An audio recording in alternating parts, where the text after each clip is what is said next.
So in the very rare case where a leftist uses evidence, logic, and empiricism, how do I combat like statistics they propose? Who is it and when has it happened ever?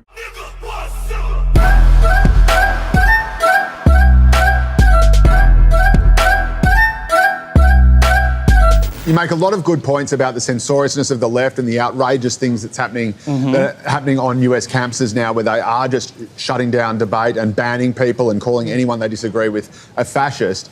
But I guess it sort of gets undermined when you unleash these kind of primal forces that we're seeing in politics now. Give me a break. If I want to say that feminists are fat and ugly, which by the way most of them are, then I will.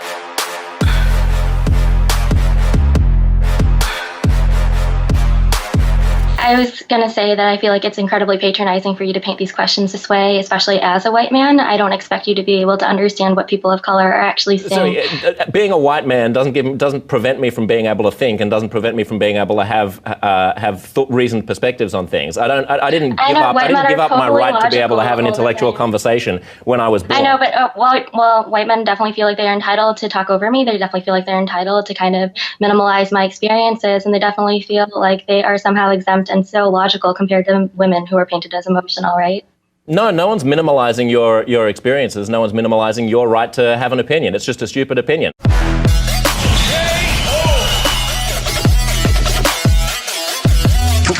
It's going to be impossible for future historians to understand what happened on the American campus this decade. We have campuses across the country. You have armies of...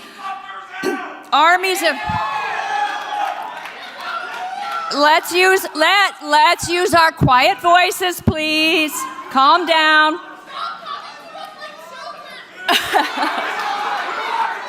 Stop acting like a child, and I will.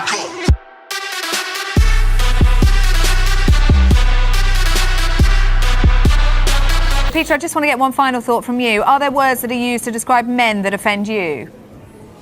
Not particularly, and if there are some I don't like, I certainly wouldn't want them banned. But it always goes back to that old adage: sticks and stones may break my bones, but there will always be something to offend a feminist. Peter Lloyd. No, that's just obnoxious. Peter Lloyd, sorry, you have to give me a chance to respond to that. That is ridiculous.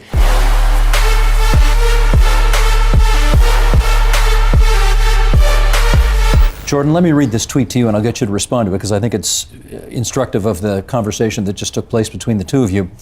Can someone please explain to Jordan B. Peterson that there's a difference between freedom of speech and freedom from consequence?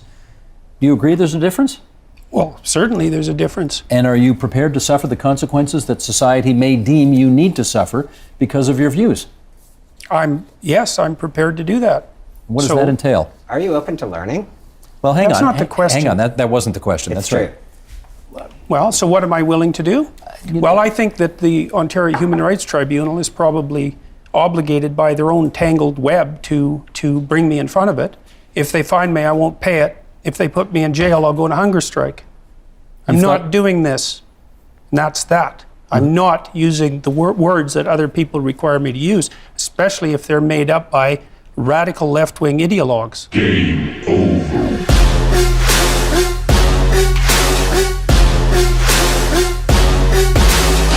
How do you say that some people don't have privilege when you basically just said that trans people aren't valid? They're not a thing. They're just girls pretending to be boys or boys pretending to be girls. Okay. The idea that sex or gender are malleable is not true. Okay, and I'm not denying your humanity if you're a transgender person. I am saying that you are not the sex to which you claim to be. You're still a human being, and you're a human being with an issue that I wish you Godspeed in dealing with in whatever way you see fit. But if you are going to dictate to me that I'm supposed to pretend that men are women and women are men, no. My answer is no. I'm not going to modify basic biology because it threatens your subjective sense of what you are.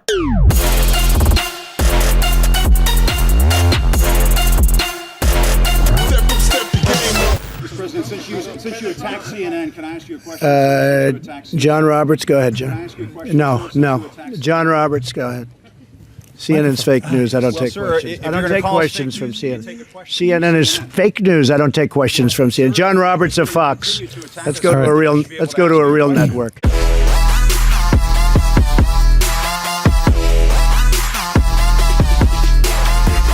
Brexit is an amazing opportunity for Australia. I think the likelihood is we will end up dealing with Britain on the basis of an old friend as a trading partner. We know them, they know us. I think we'll both benefit enormously from additional trade.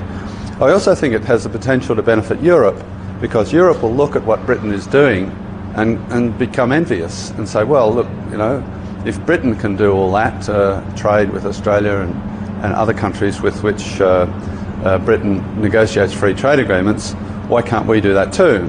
They've been negotiating a free trade agreement with the United States for, I think, it's the last 20 years, and it's just logjam, it's not going anywhere.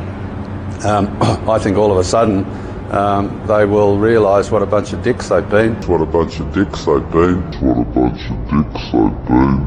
And start dealing with the rest of the world in a sensible fashion.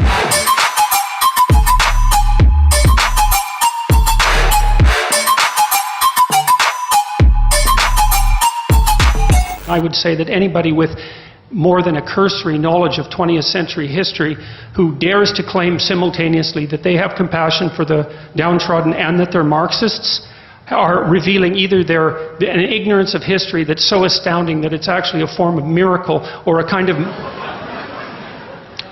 malevolence that's so reprehensible that it's almost unspeakable. Because we already ran the equity experiment over the course of the 20th century, and we already know what the Marxist doctrines have done for oppressed people all around the world, and the answer to that mostly was imprison them, enslave them, work them to death, or execute them. And as far as I can tell, that's not precisely commensurate with any message of compassion.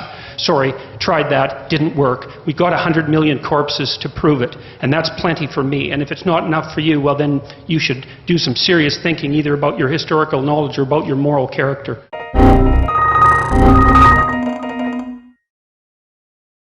At the moment, it's very clear to me that the most toxic form that religion takes is the Islamic form.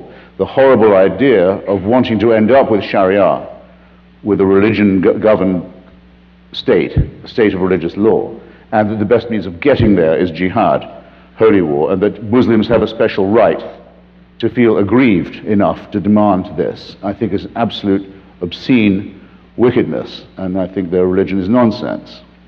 And in its entirety. The idea of God speaks to some illiterate merchant warlord in Arabia, and he's able to write this down perfectly, and it contains the answers to all human. Don't waste my time. It's bullshit.